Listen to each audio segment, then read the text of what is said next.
Amen. Good morning again. Already it's only presentation 2 and it feels like time starts to fly. I will review what we taught this morning. I know that these concepts are not new to many of you. As I speak to people, it's clear that people who have accepted the messages taught over the last few years have really fallen in love with this methodology of parable teaching. They've seen the power of what it can do. So really this is just a reminder, an introduction into the power of that methodology and where it comes from. It's not something unique or just new to this dispensation, but it's actually an evidence of the truth of this movement as opposed to Future for America, as opposed to Adventism and every other movement that exists. It is the signature, the methodology of parable teaching. So we went back to Acts of the Apostles 54.2, and we saw that at Pentecost she identifies in that concept that she's building the outpouring of the Holy Spirit as the former rain. And she identifies that outpouring of the Holy Spirit at Pentecost as the former rain is an understanding or an opening up of the parables that Christ had previously taught them. So if this early rain, it's the outpouring of the Holy Spirit, she says that at the end of the world, near the closing scenes, there's going to be another manifestation of divine power, symbolized by the latter rain, also described as the outpouring of the Holy Spirit. If the definition of the outpouring of the Holy Spirit in the Alpha history is an understanding of parables, then it must be the definition of it in the Omega history, also an understanding of parables. We understood that at Pentecost they understood what Christ had previously taught them regarding the nature of his kingdom, and we looked through just some of his parables. Jesus isn't going through this history blindly. He knows full well that the Pharisees and the Jewish leaders have been looking for this warrior king. He knows full well that John the Baptist has preached of the arrival of a warrior king, and he knows full well that he is not that warrior king. So what he has to do is re-educate the disciples with a straight message, but also quite gently, by using this methodology of taking the true nature of the kingdom of heaven and comparing and contrasting it with all of the different stories that the disciples do understand. And we went through these, many of them in Matthew 13, our parable chapter, but also in different chapters, just dealing with the book of Matthew. The sower, the mustard seed, the leaven, the treasure, the merchantman, the net, the householder, the king, an Eastern wedding. And we spent a little bit longer on this Eastern wedding, as it's a key history, a key parable that the Millerites were required to understand. So he uses this methodology to teach the disciples about the true nature of his kingdom. He cannot pass that message on to the Pharisees. They've rejected the light. They were not benefited by the teachings of John, even with his misconceptions. So they have no possibility of benefiting by his parables here. So the parables are not for them. They're blind and they're deaf. But they are for the disciples. So we see in this history the two groups. But even within the disciples there are two groups. There's the ones who are willing to learn through the parables that he's teaching them, and then there is Judas who refuses to learn through the parables. He holds on with all of his strength to this hope of a warrior king. And just prior to the cross, when Jesus is down on his knees washing their feet, he finally realizes this is not the behavior of a warrior king. And he decides that he's going to try and bring about his idea of what that kingdom should be through his own effort. So he splits from Christ, he leaves the table, leaves the upper room, and goes about his own work. That results in his demise. we took this history and we applied it to our own, and we saw how when we come in to our time of the end in 1989, we have these misconceptions from Adventism. Those misconceptions have been taught in this Alpha beginning history by Elder Jeff Pippinger. And we understood that that was not a mistake on his part, but this was allowed by God, just as was the misunderstandings of Miller and of John the Baptist, because it gave an impetus to the work that it would not have had. So through this history from 1989 to 9/11, God is able to use even those misconceptions to benefit the work. But then it comes into the history where we have increasing light, more increasing light. And we are required to unlearn those misconceptions, as were the disciples, as were the Millerites. The work of teaching us those parables begins under the second angel. And we know that parable teaching has been primarily introduced to this movement by Elder Parminder. He's identified the methodology we used and really given to us the rules for utilizing that method. Elder Parminder being identified as the second angel. So we were meant to unlearn them in this history. Those who did not, just like Judas, just prior to the shut door, they leave the table and they walk away. As they reject that parable methodology, I said this as soon as they left, and it has held true more and more, that as they reject, what they hope to reject is just the midnight cry message to begin with. They're going to reject this dispensation of 14 to 19 and the message of the midnight cry. But what they have had to successively do is actually start erasing this prior history. So they're now going back on things that I don't believe they ever originally thought they would have to let go of. They would never have imagined straight away in this history that they would start doing public evangelism and start really breaking down reform lines. But because they've let go of parable methodology, many of the other truths that they once taught, they can no longer justify. And we can give some examples of that later on. They still hold to one with all their strength, because it's all they've got to convince the people now that they have a message, and that is the message of time setting. That's the one they won't let go of, because that is the only message that they can give through their numerology. But if they were to be consistent in breaking down the parable methodology that they have rejected, they must also let go of time setting. In fact, they must lose all light that has increased from 9/11 itself. And in fact, they're already moving the second angel from 9/11, and we will address that later. So we see those who reject the parables just prior to the shut door, and the division of those two groups, marked by the cross or November 9 this year. Literal and spiritual application. So we then discussed how this methodology has been foundational to the Midnight Cry message. Everything that we've taught, whether it's understanding the restraint of radical Islam, or the King of the North and the King of the South, or church and state, all of these different subjects, equality, they've all been understood through this methodology. Taking what we don't know what we do know to explain what we don't. Taking World War I and World War II to explain World War III. The Diadochi Wars to explain war in our time. All these different lines or histories have been uncovered and taught based on an understanding of the rules of parable teaching. And we can be sure that as we understand light in the future, it also will be founded upon these same rules.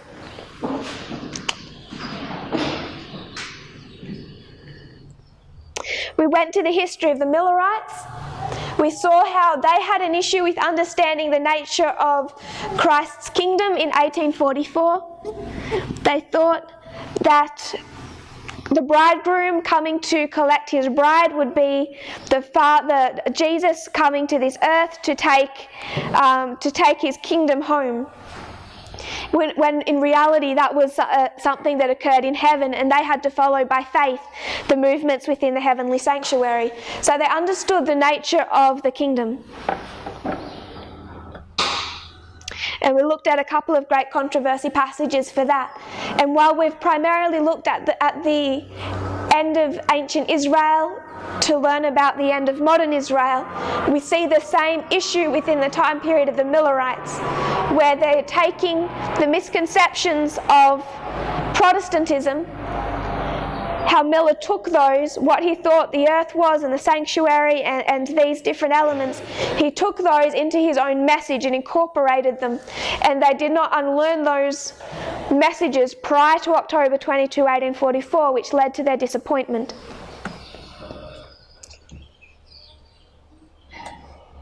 So we talked about that methodology, and then we gave an example of it. And what has been taught throughout from earlier in this year is how we can take this, which we call compare and contrast,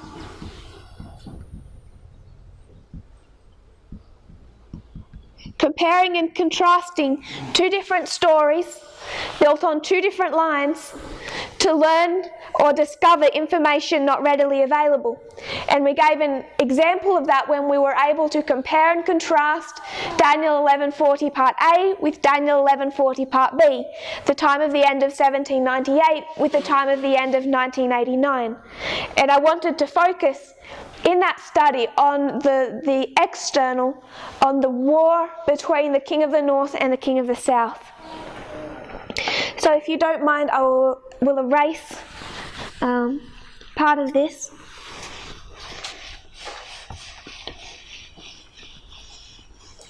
So when we did that, we have known for some years, for 3 years now,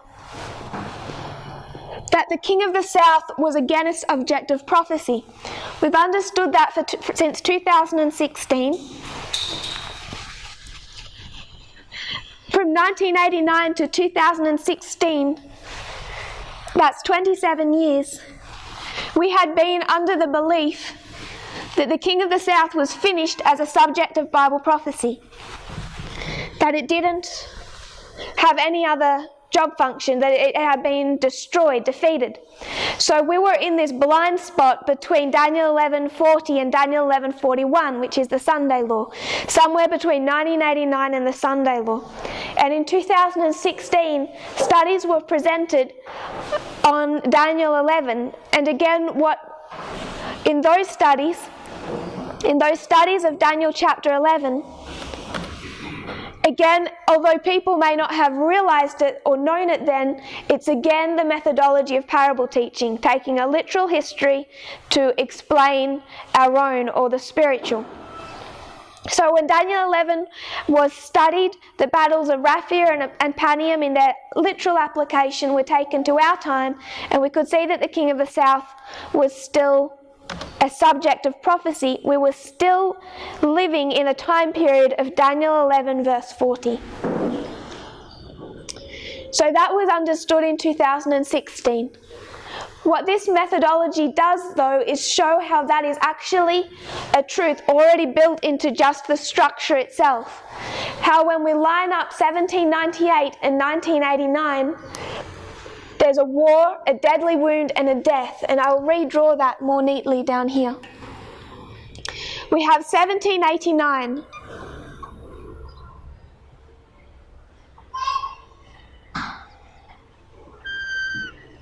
This is the beginning of a war between the King of the North and the King of the South that's going to reach its point of climax in 1798. In 1798, which is the end of the 1260, you find the fulfillment of Daniel 11:40 Part A, and what is described as the deadly wound of the papacy, or also as captivity. He that leads into captivity will himself go into captivity. But there's also the second part of that verse that says that he that killed with the sword must be killed with the sword. So the papacy couldn't just receive a deadly wound, it had to die. It led into captivity, so its punishment for leading into captivity was that it itself would go into captivity. It killed with the sword, so its punishment was to be killed with the sword. It goes into captivity in 1798, but it isn't then killed. It's killed in 1799. Deadly wound and death. From 1798 to 1799, it's crumbling. And we find that prophecy marks 1798 as the premier waymark in this history.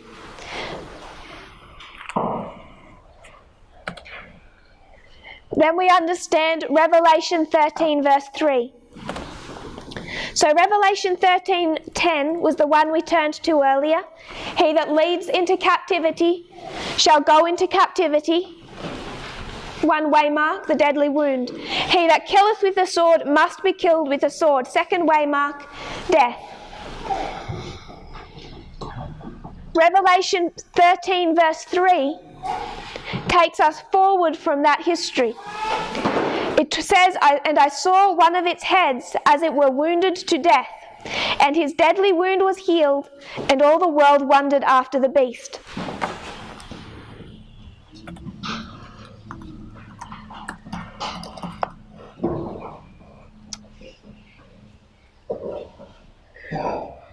We know that when the papacy comes back into history, it's described as a resurrection, a coming out of a pit. So if it's resurrecting or coming out of a pit, where has it been? So from here to here, it's in the grave. And then it's going to ascend and be resurrected. So there's a war, a deadly wound, a death, and then in the future a resurrection. This is Daniel 11:40 part A. When we come to Daniel 11:40 part B, we're finding many of the same concepts repeated. We have an ongoing war between the king of the north and the king of the south. This war, extending from the end of World War II, is known as the Cold War. Fought from 1945 to 1989, ending in 1989, the time of the end. Daniel 11:40, part B.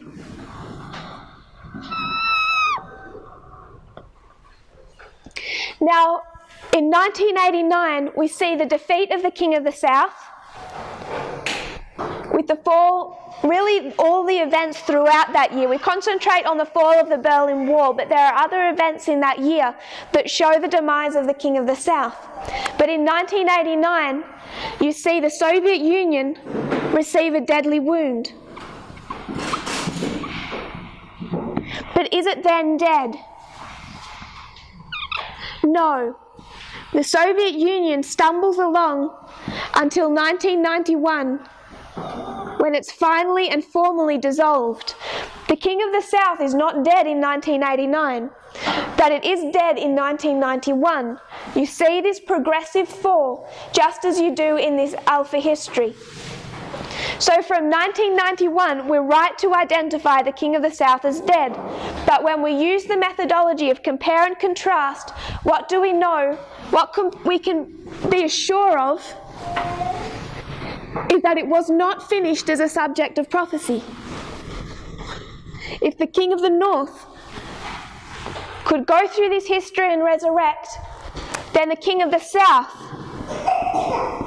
must also resurrect. So without understanding Raphia and Panium and these histories,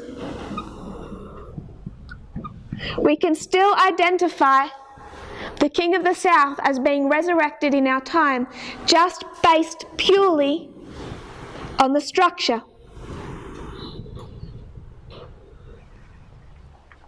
The structure itself tells us the King of the South would resurrect.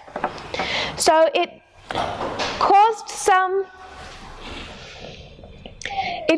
a little bit of trouble within this movement when this was not this itself, but when throughout the last 14 months when we described what the King of the South looked like and how this ongoing war would continue. So we understand Daniel 11:41 is the Sunday law.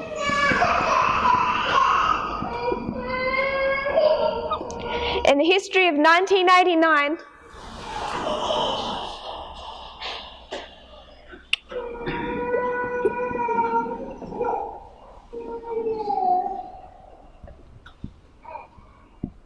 the history of 1989 takes us from Daniel 11:40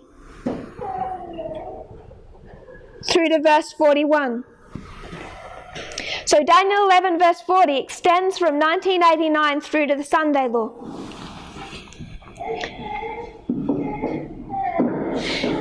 And the problem people started having is we started teaching that this war between the King of the North and the King of the South that was not finally completed in 1989, that's back with these battles of Raphia and Panium, that this war would not be a hot war between the North and the South. People had trouble with that because they expected to see this open hot war between America and the Soviet Union. And the reason that we were thinking that way was again a misunderstanding of parables. Because when we see a literal war in history, we don't bring that literally into our time. What tripped us up in understanding what this resurrection would look like was a misunderstanding of how we apply literal and symbolic. Again, a misunderstanding of parable teaching. So we understood that 1989 it comes back. After 1989 it resurrects. That there are these key battles, Raphia and Panium. Through the Midnight Cry message, we identified two previous battles. We could call it Ipsus, Heraclea, and then it calls this Asculum and Beneventum. Ipsus, Heraclea, Asculum, Beneventum. These two are through Daniel 11. These four are through the lines of Pyrrhus. So we can now identify four battles. Four battles between the King of the North and the King of the South in our history. And we started to teach through understanding Ipsus, and then late last year understanding Heraclea, the nature of these battles and the way that they are now fought. And what is the methodology of today's warfare? Information warfare. Information warfare externally, so what do you expect to see our issue internally? Information war. There's an information war externally, so this movement itself internally has been through an information war. We can do some compare and contrasts there. But we now identified that we have these four battles in our history. So I just want to take a sidestep for a moment and discuss one point that I think becomes relevant as we try and understand this year in greater detail.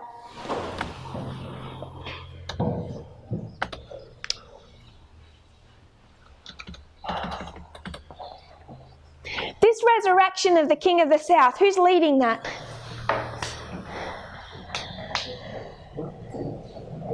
Who's leading, who resurrected the King of the South? So we have Vladimir Putin.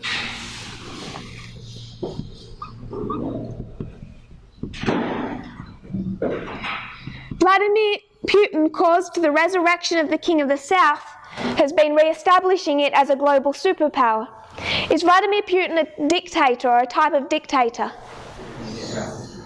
then the question that I think is relevant for us to consider is, when did he become a dictator? What makes him a dictator? Because this is another issue that we can face when we're looking at battles in ancient history and we make application and we try and understand what war looks like in our time. What does dictatorship look like in our time? So we could go through the history of Vladimir Putin. We know that he lived through 1989, seeing that personally inside Eastern Germany. We understand he went into government, that he holds a lot of bitterness because of what he witnessed as the Soviet Union fell. He has a score to settle with the West. He became involved in local politics in the history of 1990 to 1995. In 1996, he moves from local politics to a position in Moscow in the state government, and he begins to work, first rising up through the levels of government and then working for the FSB, the successor of the old KGB. In 1999, he's first made a prime minister to Boris Yeltsin, and then when Boris Yeltsin resigns, Vladimir Putin becomes president. So he becomes president in 1999.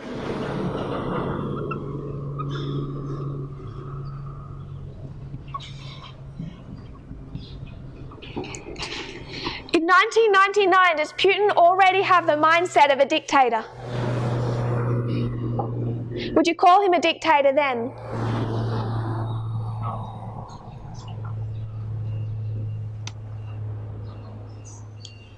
How did he become president?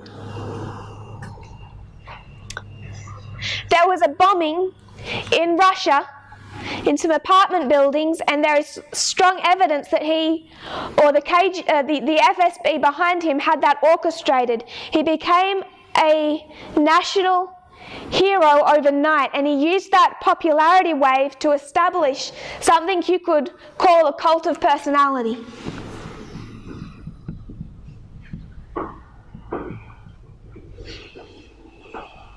So by the time he comes into the office of president, he's already coming in with quite a lot of swagger. He's already begun establishing a cult of personality.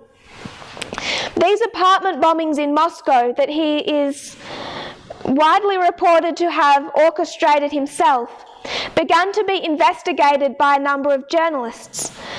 There was one particularly, Anna Politkovskaya.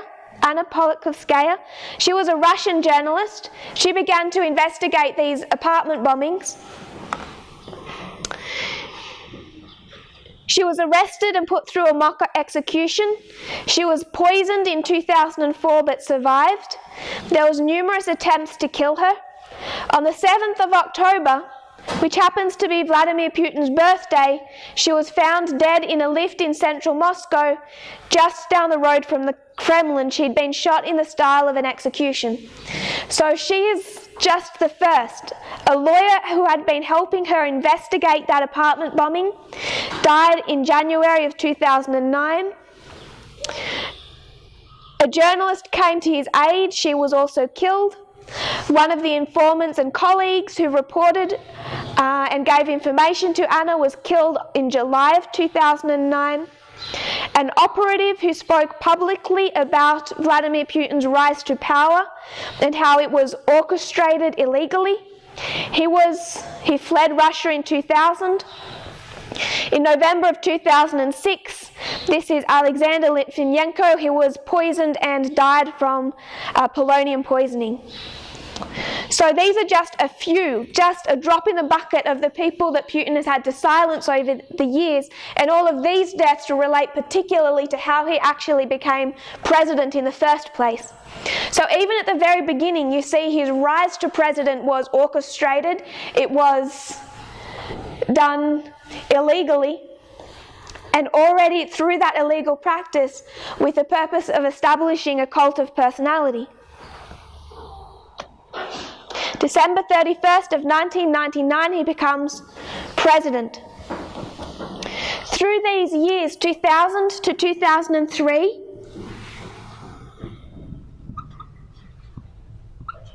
he takes control of the Russian oligarchs. These are the billionaires who made their money as the Soviet Union dissolved and turned to a capitalist West. They made the right investments, they bought very cheaply large parts of Russian infrastructure, and they became billionaires very quickly. It was a bloodbath. Those who didn't get to win in that attempt to take over those Russian whether it was the gas or all the different industries, those who failed to take them were often killed. So these Russian oligarchs had made their billions out of the fall of the Soviet Union. They became very powerful. The first thing Vladimir Putin did when he became president was to take control of them, where he took the very richest of the oligarchs and set him up in a mock trial on live camera and sent a message to every Russian oligarch. And since then, they answer to him, and if they rebel against him, they're usually found dead, and it's usually in London. So he took control of the Russian oligarchs. In this same history, he took complete control over Russian media.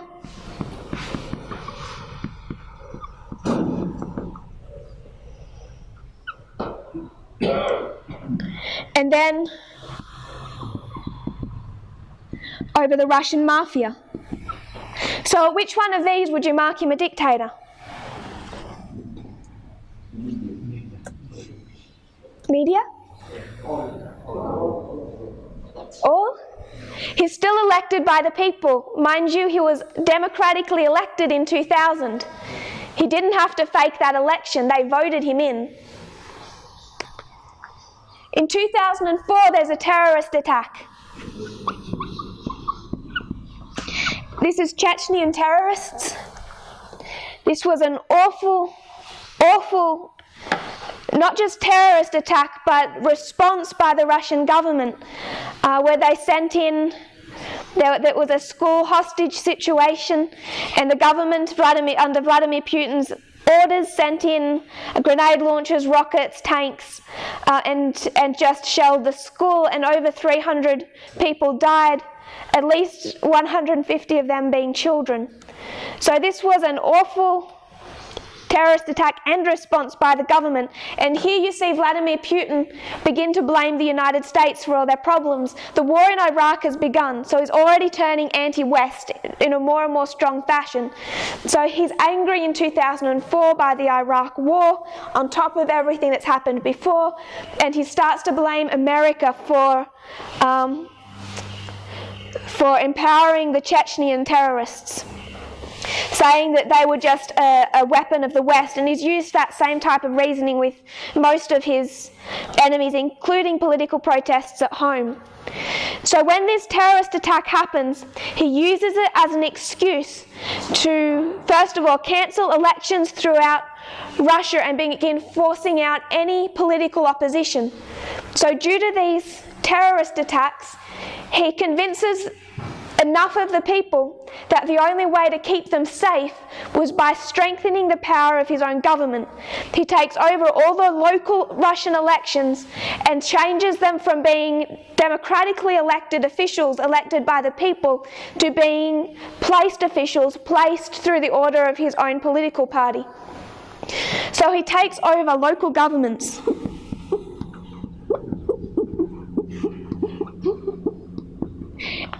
If you were to ask an external source when Vladimir Putin really showed himself as a dictator, they would give you this event. You know that he doesn't face political opposition in his own country today. No other political party can go against him. They either die or they're arrested or they're just too scared. That began in 2004. It's here that he took a vice-like grip on the Russian government. So many secular sources would mark 2004 as the establishment of his dictatorship, and yet 2008 he resigns. he doesn't resign. His term ends and he won't run again. So he steps down from power for a 4-year term. So you have someone that we're calling a dictator that was elected by the people twice and then steps down when his term ends and then is elected again in 2011. So he's elected again, 2011. Elected by the people. How can he be a dictator? 2011 forward, and you can mark different waymarks in this history, 2014 being one of them, but it's really even extended to this year. He's taken complete control over the Russian internet.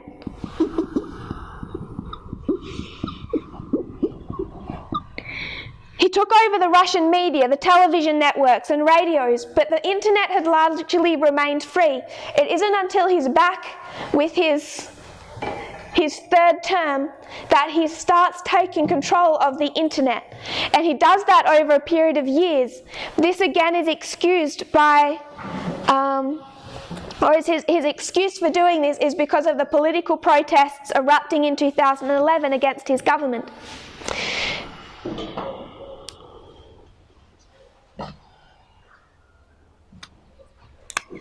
In 2014,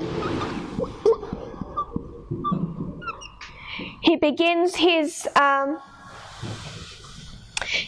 using the Internet Research Agency, an information warfare machine, and also invades the Ukraine. And we've seen his behaviour escalate since 2014. Particularly. But the question is, why do we call him a dictator? And at what waymark do you want to mark him a dictator? What did he specifically do?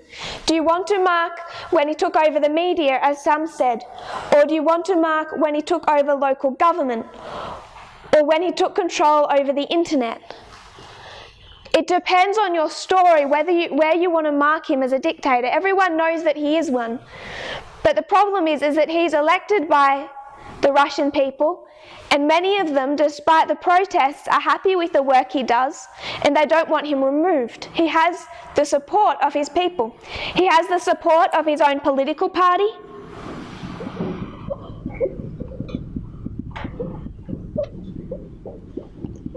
And he has the support of vast areas of the Russian population.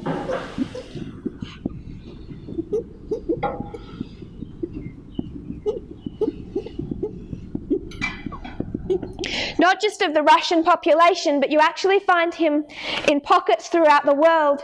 He's extremely popular.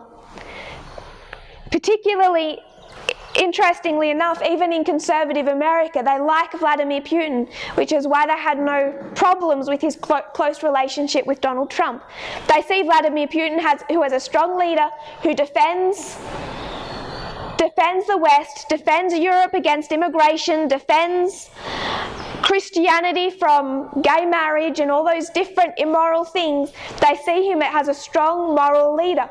And that is why they had no problem with seeing Donald Trump work closely with him. They wanted their own Vladimir Putin. Millions of his own people would vigorously protest us calling him a dictator. Millions of his own people don't even believe they have a dictator. So how do we justify calling him one? What I think we need to do is learn from our mistakes when it comes to literal and symbolic.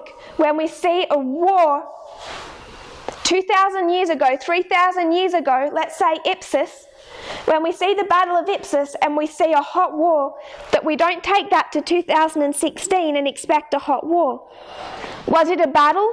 Yes, it was a battle. Is there a winner and a loser? Yes. So it is a battle, but what it looks like is different. So when we talk about dictatorships, when we go back into history and we see Napoleon, he stood up in 1799, 220 years ago from November 9 this year, and he just said, I'm a dictator. Donald Trump is never going to do that, and yet we are marking Donald Trump as a dictator. So we have to consider what a dictator looks like. One of the ways we can consider what a dictator in the United States will look like is to consider what dictators look like in our time, and Vladimir Putin is a prime example. What can we learn about a dictator? What is the progression here?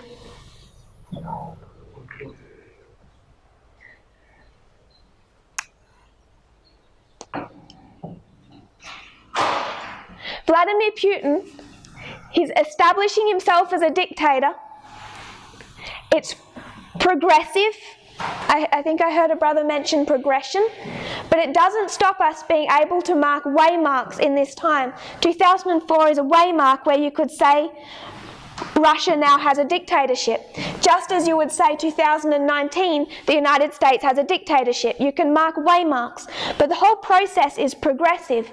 But there's something else that I want us to see, and we're marking it down here. If we just looked at this history, actually I'll do one below. 2019. Vladimir Putin in 2019, has he had a good year?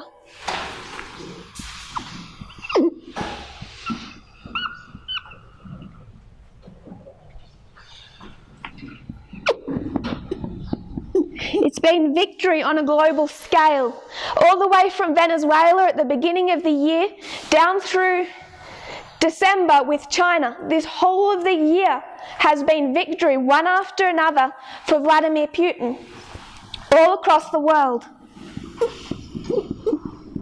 But to get to this point, what did he have to do? First of all, he had to become president, and then 2000 to 2003, what was the process?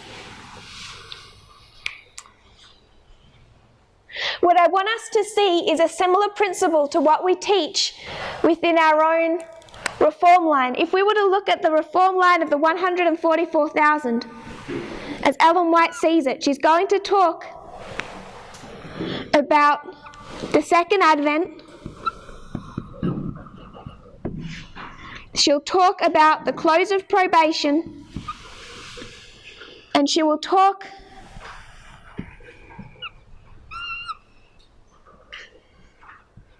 about the Sunday law,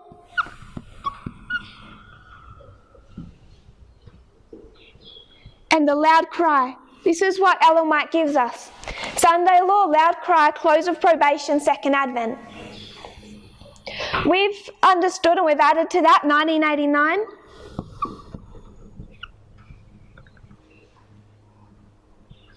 And 9/11. Why is this Ellen White's focus? Why does she give us this? Because she's focusing on the world. This is all the work being done for the world. And what do we need to understand? The work for the church. So this history, 1989 to the Sunday law, is the work for the church. Because what does God have to do first before he does a work for the world? He has to straighten out his own people, straighten out his own church, bring them into line before he can do a work for the world. This is God's church. What about Satan's church? We do the line of the counterfeit, and we particularly take it from 2001. And we see this first history, one that we're still grappling with and unfolding today. It has more that it must open up. But this is God's church. This is Satan's church. And as we do the line of the counterfeit, whether it's Alpha history prior to World War II, or this history in its Omega history under Francis, what is Francis having to do? Take control of his church. This is why they're in civil war. This is why they're talking about a Catholic schism. This splits God's church. This is splitting Satan's church. They're in two camps. The Benedict side of the conservatives, who look to conservative right-wing people such as Steve Bannon, such as Pope Benedict before he resigned, and those liberal forces who look to Pope Francis. And they're in a state of civil war. So Satan must first cleanse, sort out his own church before he plans on using them to do a work with the world. Can we see that? So when it comes to a dictatorship, what do you notice about what Vladimir Putin first had to do? He wants to do a work with the world. He wants to re-establish Russia as a superpower. He's going to do that in the history of 2014 to 2019, in this dispensation primarily. And he begins it with Ukraine. Then he goes into Syria. He starts propping up Syria and Venezuela and proxy wars in Yemen and Libya and across the world. He's doing a global work here, but before he did the work for the world, what did he first have to do? He had to first deal with his own country.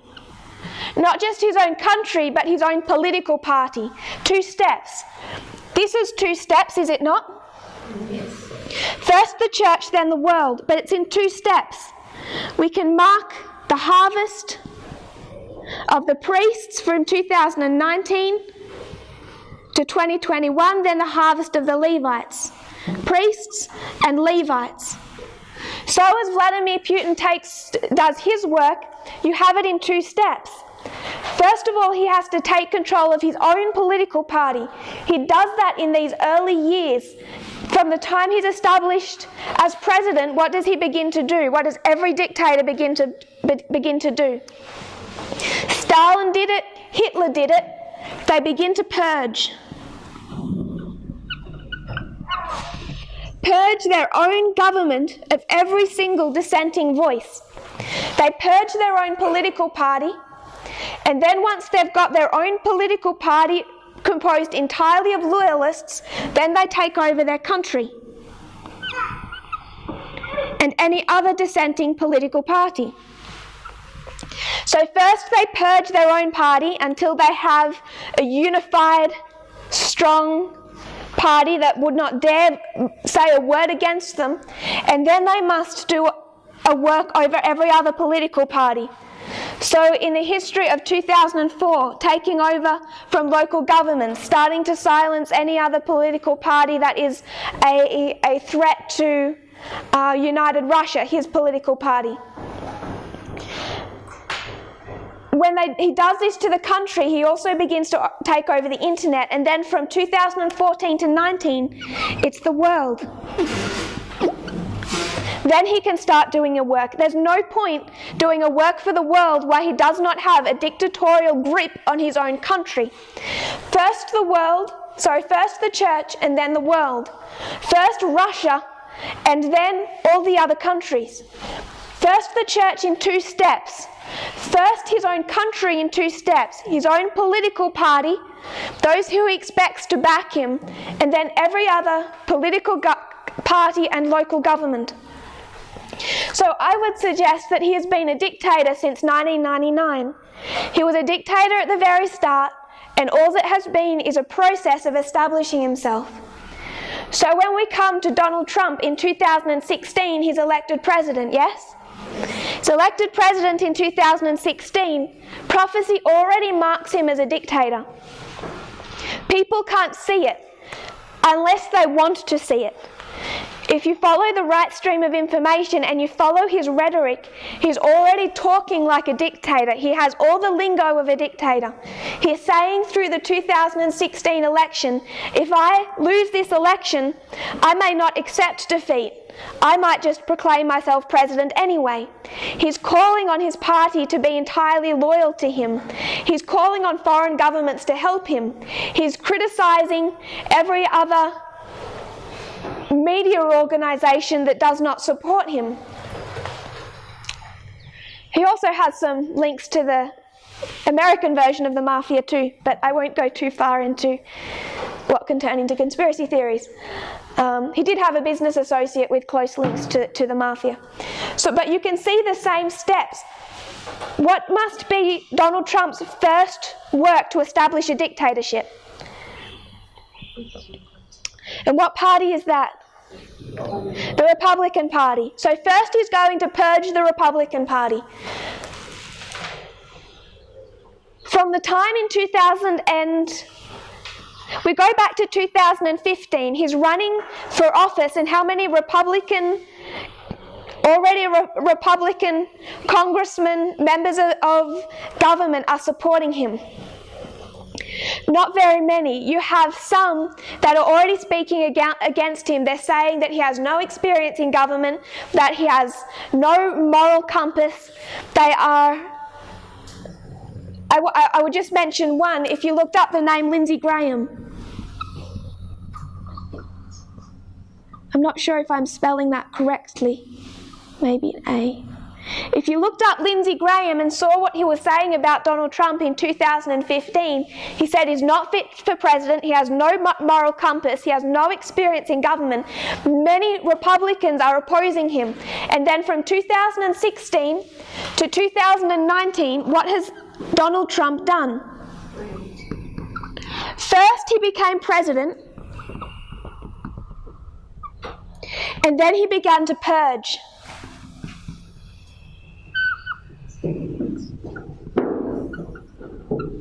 And from 2016 to 2019, what do you see happen to every Republican official who opposes him?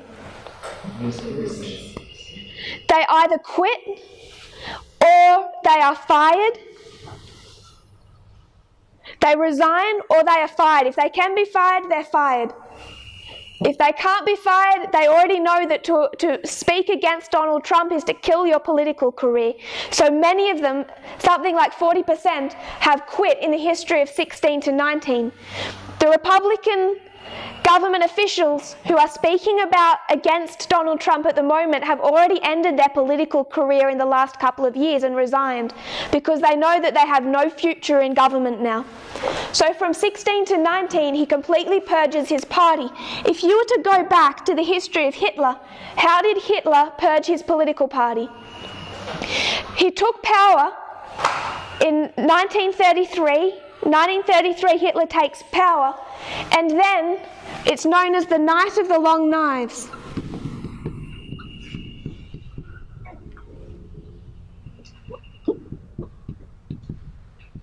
On the Night of the Long Knives, Hitler sent out assassins that killed vast members of his own political party, the people that had got him elected. His own political party who supported him.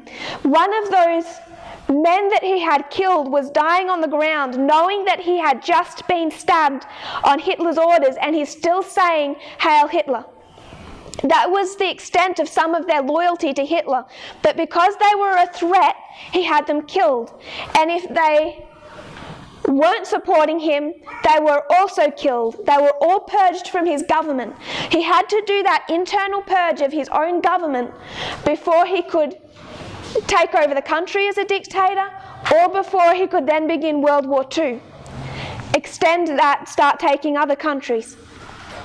So when we look at what Donald Trump has been doing from 16 to 19, in the history of 15 and 16, Lindsey Graham has no kind words to say about Donald Trump.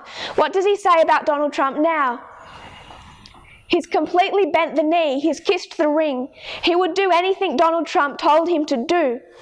And people externally are learning a lot by doing a compare and contrast between Lindsey Graham in 2016 and Lindsey Graham this year. He has completely surrendered to Donald Trump. So 2019 was an impeachment process that led to a vote on impeachment. How many Republicans voted to have Donald Trump impeached? Zero, not one. That's the first It's only the third impeachment in US history. If Nixon had have been impeached, we could add him and say the same thing, but that is the first impeachment in US history where they are completely supported, 100% supported by their own political party. It's never happened before.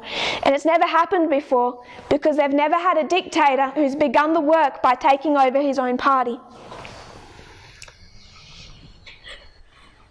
We can identify this year, 2019, as being the year where he's completed that. He has a vice-like grip on the Republican Party. Everyone not in accordance with him has, over the last 3 years, they have been fired or they have resigned.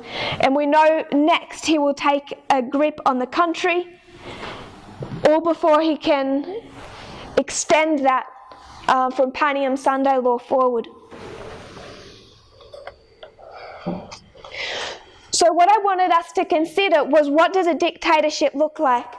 And we can, just like we can look at war and we look at the history of Pyrrhus or Raphia and Panium, and we bring that to our own time, and we can expect to see this hot war between the king of the north and the king of the south, and then we understand that it's not a hot war, it's an information war. And it's the same with a dictatorship, that Napoleon said, I'm a dictator. He was just, in his history, it was fine to just state it as a fact, but in our time, it cannot look as obvious. And that is why, even Elder Jeff, he said recently, something that I don't think I will ever understand. And I want to give him the benefit of the doubt and say that he just worded himself badly. But he said that I failed in my prediction because I said that Donald Trump would become a dictator this year, and he isn't. So there's a problem with his application of prophecy. If you can't see Donald Trump as a dictator this year, you certainly can't see Vladimir Putin as a dictator. Our problem is understanding what dictatorship looks like. It's understanding literal and spiritual application, which is all about understanding parables. Vladimir Putin, he didn't look like the dictator of Stalin straight off. Instead, you purge your own party, which is what Stalin did. Then you take a vice-like grip on the country, which is what Stalin did. And then you start extending to all the other countries, extending your reach, which is what Stalin did. And Hitler. The difference in our time, when we come to the United States and we see Donald Trump go through this own process, this 3-year purge of his own political, I'm going to say 3 years because it's Donald Trump. But I just want to note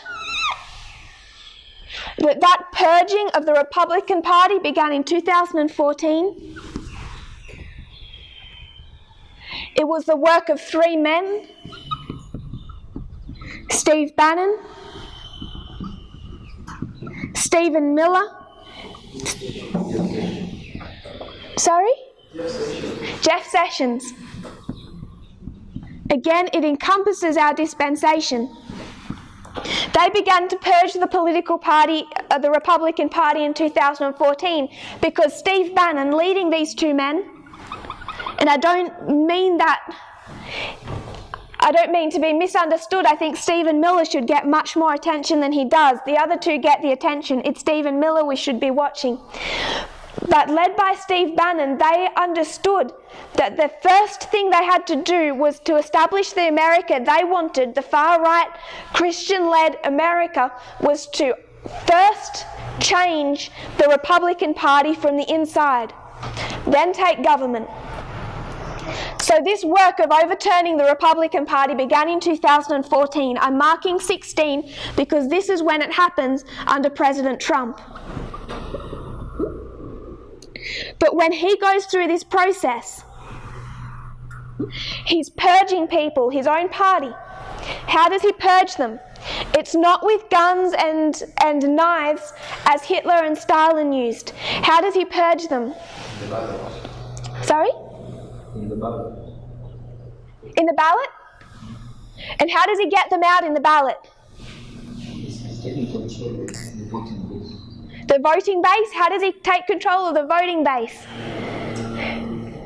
Information. It's his Twitter feed. It's how he uses Fox News. It's an information purge. He's been able to use information exact same way to cause the exact same result as Hitler was able to use a sword, or Stalin a gun. They established themselves as a dictator by purging their own parties through bloodshed. We are in an information war externally. It's an information war whether or not it's on the Eastern Front with the King of the North and the King of the South,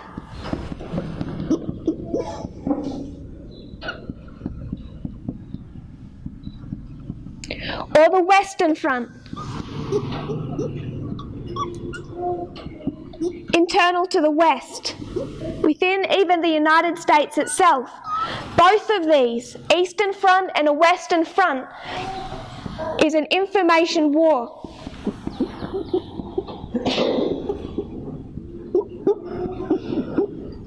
So if Donald Trump wants to take control of the West, of his own country, he's going to use information weapons, because we're in the information age. It's an information-based reform line from 1989, the World Wide Web.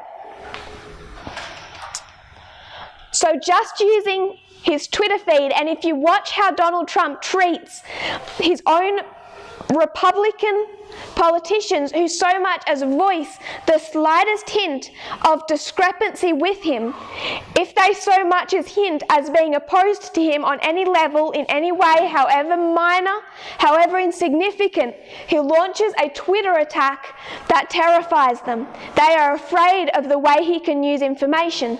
And when he does that, the millions of people that form his voting base in the United States believe every word he says. And that person who opposed him in the smallest, most minute way, their political career has just died. Politically, they're dead, they've been purged, which is why you come to an impeachment and there is no one left. They've either been purged or they have bent the knee. So using information, he has been able to go through the exact same process over this last 3-year time period. So I have no problem in 2019 calling Donald Trump a dictator. Vladimir Putin was a dictator from the time that he was elected president, but it happens in steps. It's progressive. We have a line of battles.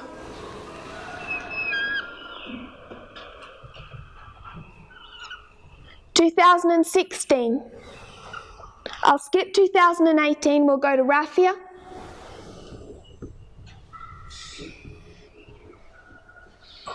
Panium. And the Sunday Law. We have different lines that say that Donald Trump is a dictator here.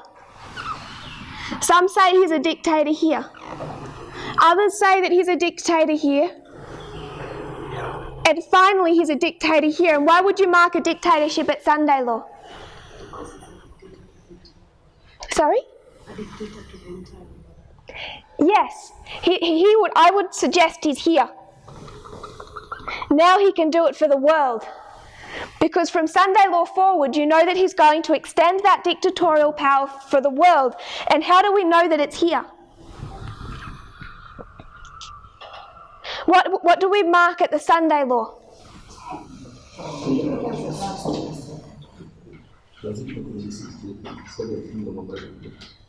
So what's happened to the other one? It's dead. What died? The Republic. So the Republican horn is broken here. If Republicanism is broken here, what's just happened?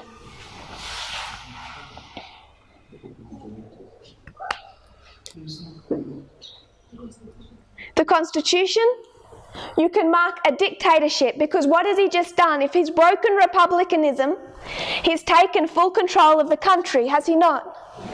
Once you break republicanism, all that is left is dictatorship, because once he breaks that Republican horn, he has a dictatorial, vice-like grip now on the country.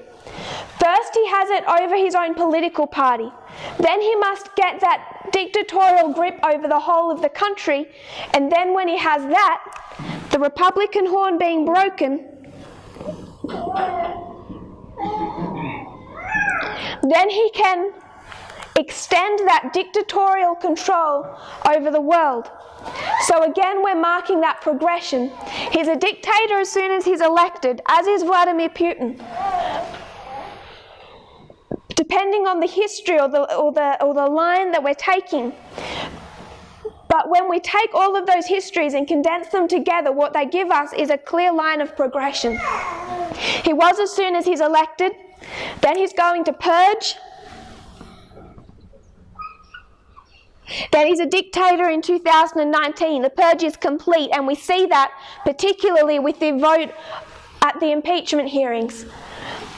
Then we see that from 2019 to 2021, here he's marked as a dictator.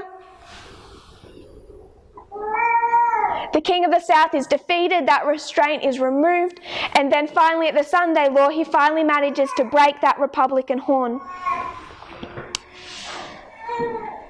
So we looked at these 4 battles. These 4 battles are all about the Eastern Front of World War II, Hitler versus Stalin, East versus West. These 4 battles, Ipsus, Heraclea, Asculum and Beneventum, or if we're talking about Daniel 11, Raphia, Panium, this is all the Eastern Front.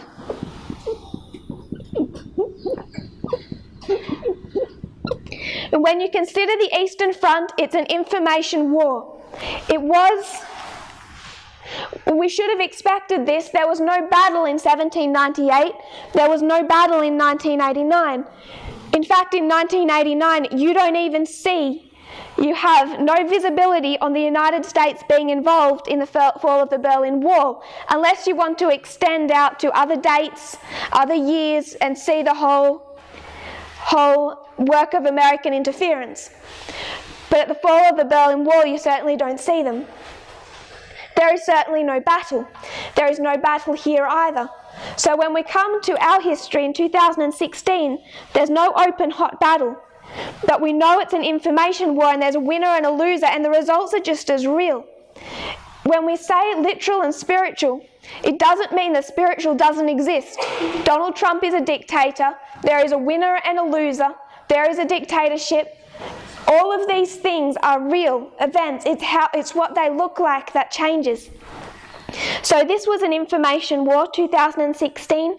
2018 was an information war.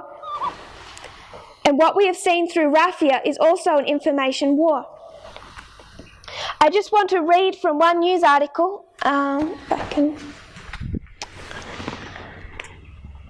Regarding what America is now currently doing.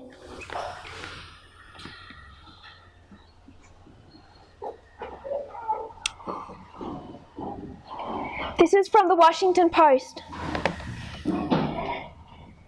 It says, military cyber officials are developing information warfare tactics that could be deployed against senior Russian officials and oligarchs if Moscow tries to interfere in the 2020 US elections through hacking election systems or sowing widespread discord, according to current and former US officials. One option being explored by US Cyber Command would target senior leadership and Russian elites, though probably not Vladimir Putin himself, which would be considered too provocative. This is quoting Bobby Chesney, a law professor at the University of Texas. When the Russians put implants into an electrical grid, it means they're making a credible showing that they have the ability to hurt you if things escalate. What may be contemplated here is an individualized version of that, not unlike individually targeted economic sanctions. It's sending credible signals to key decision makers within Russia that they are vulnerable if they take certain adversarial actions. The military has long used psychological operations, information war, dropping hundreds of thousands of leaflets in Iraq, for instance, to persuade Iraqi soldiers to surrender to the US-led coalition during the Gulf War. That's the history of 1989 to 91. But the internet, social media and smartphones have vastly extended the reach and precision of such tactics, the reach and precision of information warfare. The development comes as numerous agencies within the Trump administration seek to ensure that the United States is shielded against foreign efforts to disrupt the 2020 elections. The intelligence community last month issued a classified update, a national intelligence estimate asserting that Russia's main goal in the 2020 campaign continues to be to sow discord, to exacerbate fault lines in American society. In the past year, 2018, it's going to take you back to September and October of 2018, the Battle of Heraclea.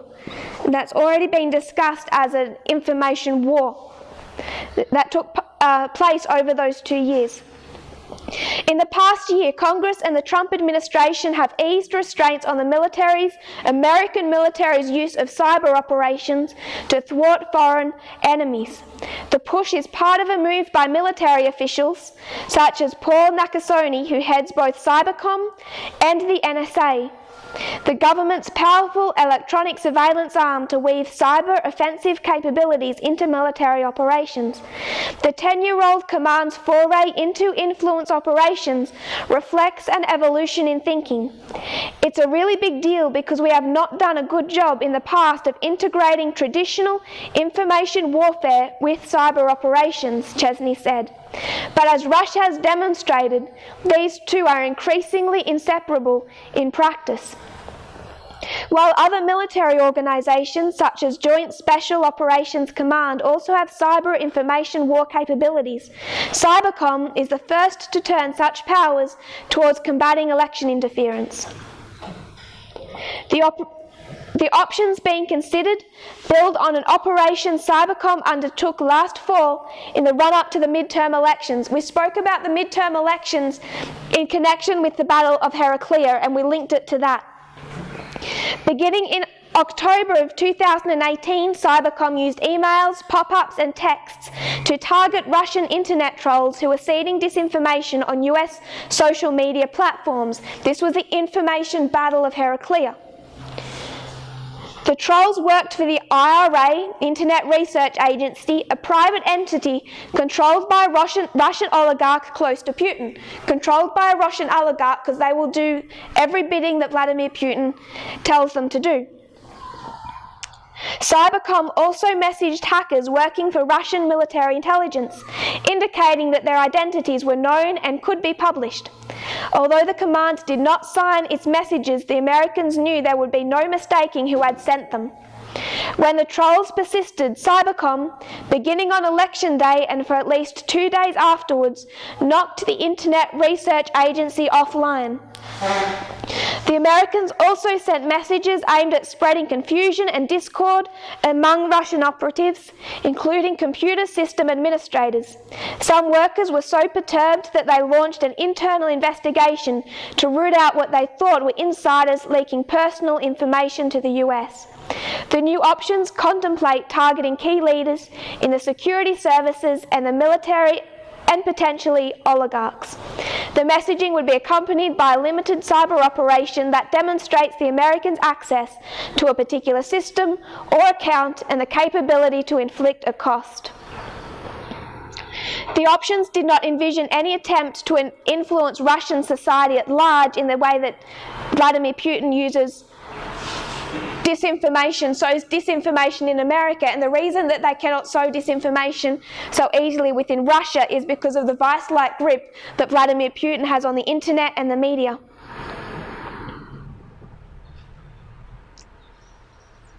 Another possibility involves disinformation aimed at exploiting rivalries within the Russian government and power elites.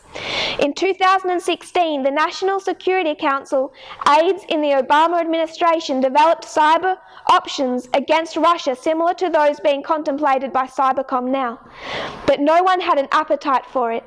There is a night and day difference between 2016 and this, said a second former US official, who said that Cybercom's thinking several years ago was much more limited and conventional. What we've seen in the last few years is an escalation in America's willingness and ability to engage in information war.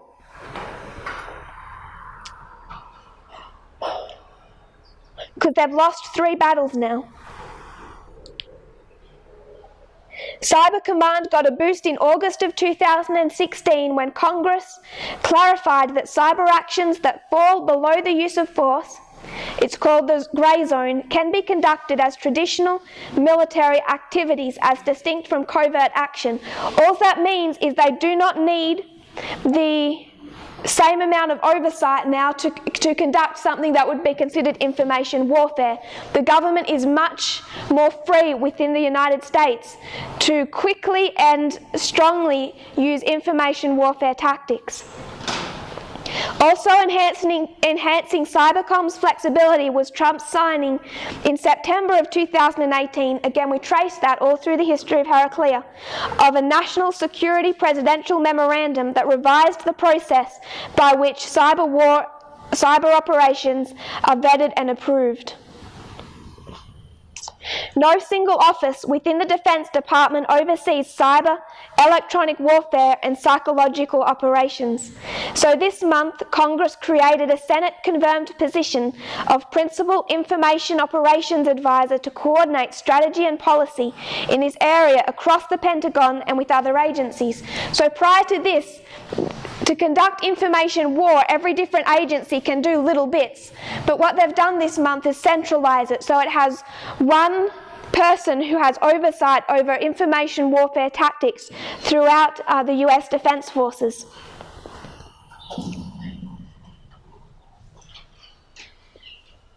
The United States already experimented with these tactics.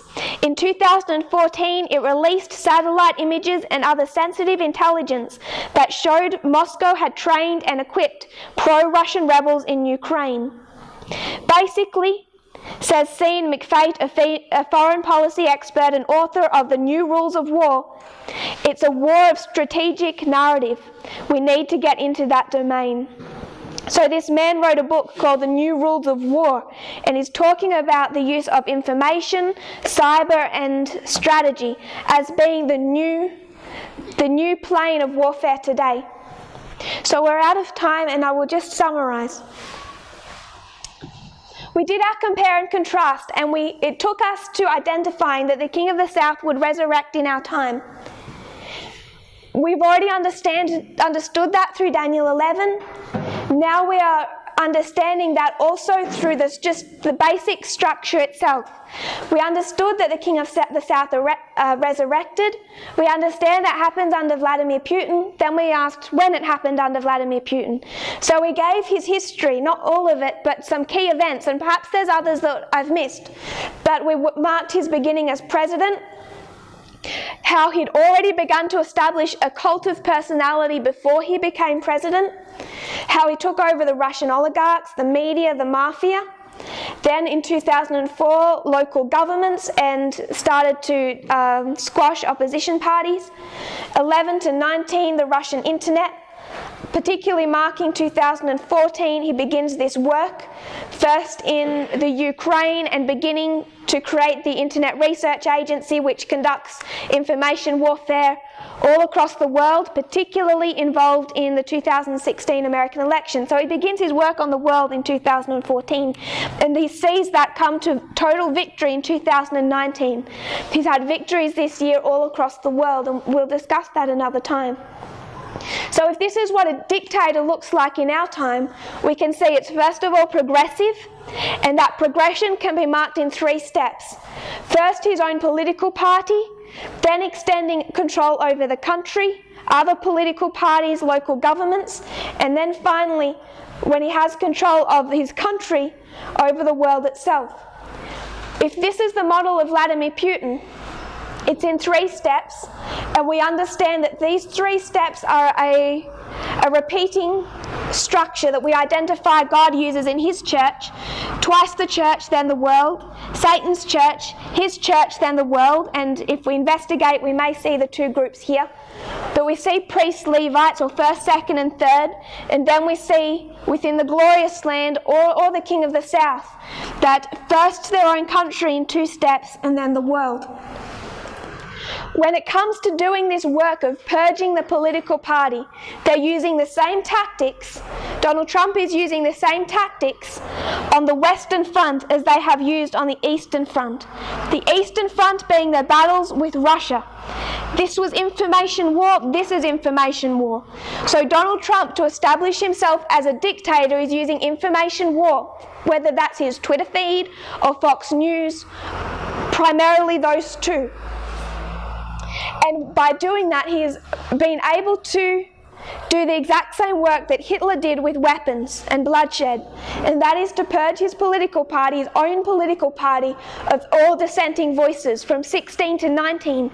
And we see the evidence for that, the full evidence for that, with the impeachment hearing and their complete loyalty to him. We went back to discussing information war. Information throughout Ipsis Heraclea Asculum. And now, from the passages we just read, how the United States is beginning, just this year, just at Raffia, beginning to extend their own capabilities of information warfare, which will lead us to Panium and their victory over the King of the South. So information war internally, information war within the West, and information war between the West and the East. On every level, it's a war of information, and it's conducted through the spreading of discord and disinformation. So when we apply this to our own movement, what have we been facing? The same thing. And what we see our enemies doing, those who have left, those who have, like Judas, not understood how to use parables, what they do, how they operate, is not by building lines or structures, but it's through those same tactics. Disinformation. I'm reticent to say straight lies, because sometimes I don't think they mean to. They actually have to invent what we teach to attack it, because they no longer know what we teach. Some of those elements also as lies. Personal attacks, the characteristic of Donald Trump. Information warfare, the silencing of all dissenting voices. It's what we have seen targeted against this movement as well. So on every level, it's an information war, and the only way to know that Vladimir Putin is a dictator is if you follow the right stream of information. If you follow his own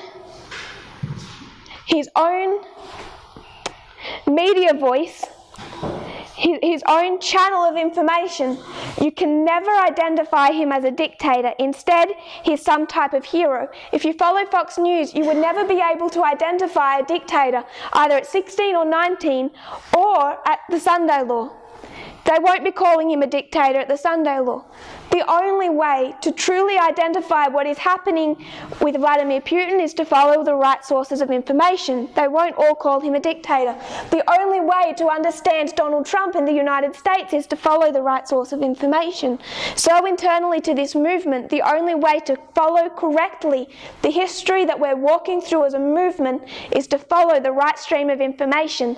And that core concept is what separated this movement into wise and foolish. It is an understanding of two streams of information. If you kneel with me, we'll close in prayer. Sorry? Sorry?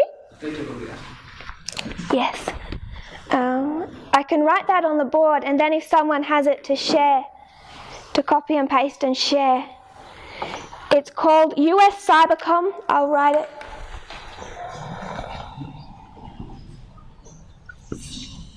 Cybercom is the agency that was involved in what we call Heraclea, the 2018 crisis. It's what they have been developing through this time. US Cybercom contemplates information warfare.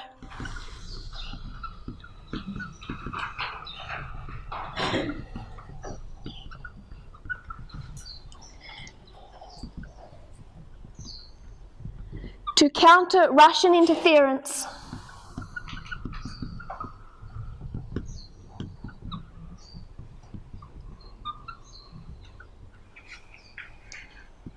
In the 2020 election.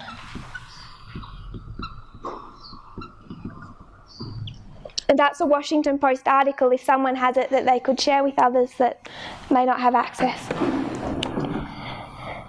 If you kneel with me, we'll close in prayer. Dear Father in heaven, thank you for your faithfulness to us. We know that we're living in some very significant times, and many people are confused. People are confused internally to this movement to know which side is right, this movement or those who have left. They are confused and they are unsure. I pray that you will give them clarity and understanding, not based on personal attacks, not based on any type of dislike of our former brethren, but based on the structures that you have been giving to us over these prior years. May they have a firm place to set their feet, a firm foundation. I pray for those people.